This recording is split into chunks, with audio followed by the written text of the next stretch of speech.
सब लोग जानते थे कि ये हिंदू समाज की आस्था के केंद्र हैं, इनको समाप्त कर देना चाहिए, तभी इस देश से हिंदुत्व खत्म होने। इसलिए सब लोग हिंदुत्व खत्म करना चाहते थे। मंदिरों को तोड़ो, इनके सांस्कृतिक आस्था के केंद्र गुरुकुल, उनको बंद करो। इसलिए हमारे गुरुकुलों को बंद करो। हमारे यहाँ यज्ञशालाएं, वेदशालाएं चलती थी, उनको प्रतिबंधित कर दो। इसलिए भारत का हिंदू समाज 1000 साल तक संघर्षों के साए में रहा। 1000 साल तक भारत के मंदिरों में भगवान प्रतीक्षा कर रहे थे कि ये हमारे समाज के लोग, हमारे अनुयायी हमको दर्शन करने के लिए आएंगे। मंदिर ध्वस्त हो गए, गुलाम हो गया भारत, संघर्षों में जिया। बेटियों की इज्जत बचाना बड़ा मुश्किल हो गया। हिंदुओं को हिंदू बने रहने के लिए पैसा देना पड़ा, जजिया देना पड़ा। अकबर सिकरी में बैठा था, औरंगजेब आगरा में बैठा था, ये बैठकर हिंदुओं को कत्लेआम करते। ऐसी बहुत विकट परिस्थितियों में हमारे पूर्वजों ने हमारे हिंदुत्व की विचारधारा को धीरे धीरे सुरक्षित बचाकर हमको सौंपा है। जब उस समय में हिंदू कहना अपराध हो गया तो लोग कहते थे हमें गधा कह लो लेकिन हिंदू मत कहो।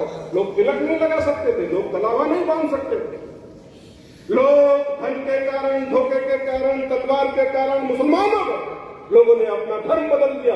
ऐसे संघर्षों के काल में हम महान पूर्वजों की संतानें हैं, क्योंकि हमारे महान पूर्वजों ने अपना धर्म नहीं छोड़ा और उस हिंदू धर्म को हमारे हाथों में सुरक्षित सौंपा।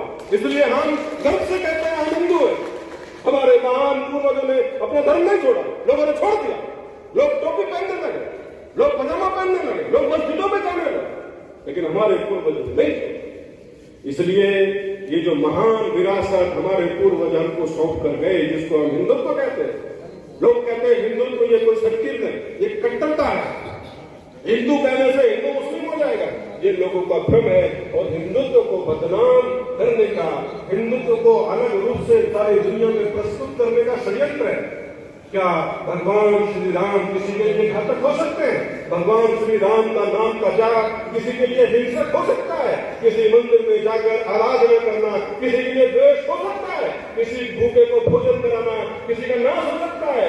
हिंदुत्व सबके लिए सर्व कल्याणकारक है, सर्वस्पर्शी है, सर्वव्यापी है। सबके सुख में अपना सुख देखता है, सबके दुख में अपना दुख देखता है। हिंदुत्व कभी किसी के लिए विरोधी और कष्टदायक नहीं हो सकता। लेकिन दुर्भाग्य है, इस हिंदुत्व को ऐसे प्रस्तुत किया गया, हिंदुत्व का नाम लेने से लोग डरने लगे। 2014 के पहले लोग तिलक नहीं लगाते थे, गले में माला नहीं डालते थे। राजनीतिक दलों के लोग, कांग्रेस में बैठे हुए जो लोग आज कुंभ में अपने गले में रुद्राक्ष की माला पहनकर प्रियंका गांधी पोस्टर लगवाती हैं, इन्हीं के पूर्वज थे। जब इन्होंने दिल्ली के अंदर गोरक्षा आंदोलन में गोरक्षा यात्रा निकल रही थी, संतों पर गोलियां चलाई थी, हजारों गायों को मार दिया था, संतों को मार दिया था। ये लोग हिंदू का नाम लेने से डरते थे। और आज इनके बच्चे अपने गले में रुद्राक्ष की माला पहनकर बहुत बड़े हिंदूवादी बनते हैं। इनको ये समझ में आ गया, इस देश का हिंदू संगठित होने लगा, इस देश का हिंदू मूल अपनी भावनाओं पर लौट आया।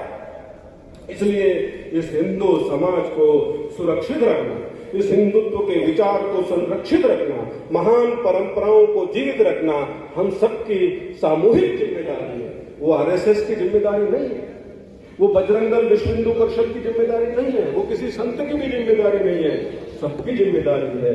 जो हिंदू कुल में, हिंदू परिवार में पैदा हुआ, उसकी जिम्मेदारी है कि अपने इस विचार को सुरक्षित रखे, अपने बच्चों में इसको स्थानांतरित करे, अपनी बालिकाओं में स्थानांतरित करे कि हम एक महान परंपरा, महान विचार को मानने वाले समाज के लोग हैं।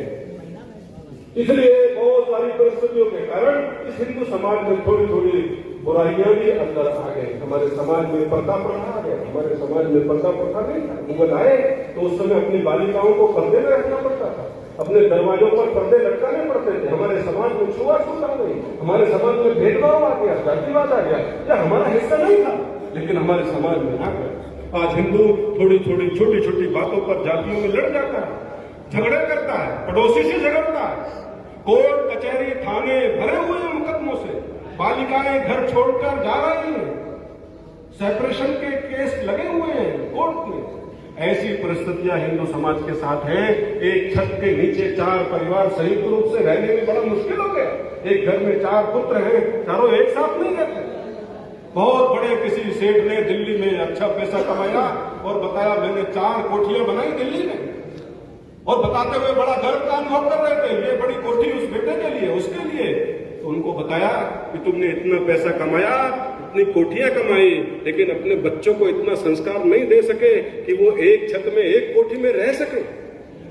इसलिए बंधुओं, आज के समय की चुनौती ये है कि जो हमारे ये परिवार टूट रहे हैं, इनको बचाना है, अपने बालक बालिकाओं को संस्कार देना है, समाज से सामाजिक अस्पृश्यता, भेदभाव जो किसी भी कारण से है, चाहे वो जाति से है, चाहे वो निर्धन और धनवान का है, चाहे वो गोरा और काला का है, चाहे वो अगड़े और पिछड़े का है, ये सभी प्रकार के भेदभाव हिंदू समाज से समाप्त होने चाहिए।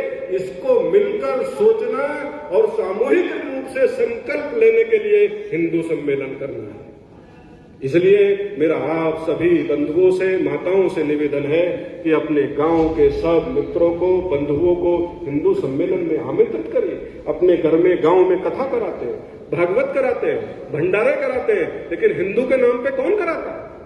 जातियों के नाम पर कराते हैं, मोहल्लों के नाम पर कराते हैं, समितियों के नाम पर कराते हैं। ये पहला कार्यक्रम है जो हिंदू के नाम पर हो रहा है, किसी जाति के नाम पर नहीं हो रहा है।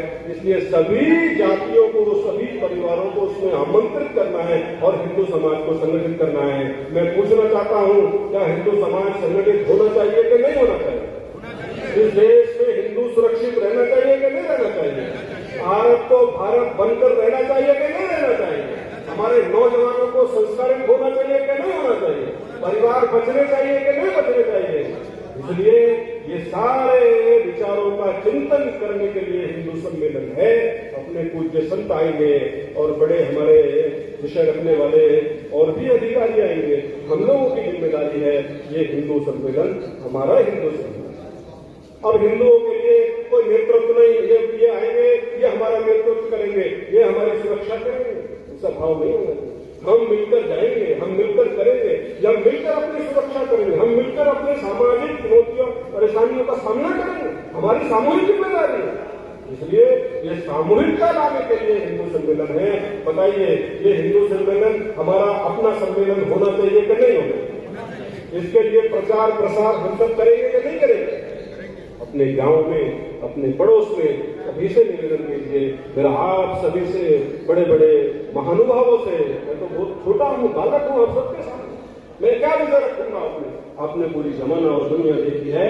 मैं केवल इतना ही कहना चाहता हूँ कि सभी समाज को संगठित करके ही अपने समाज को बचाया जा सकता है, देश को बचाया जा सकता है।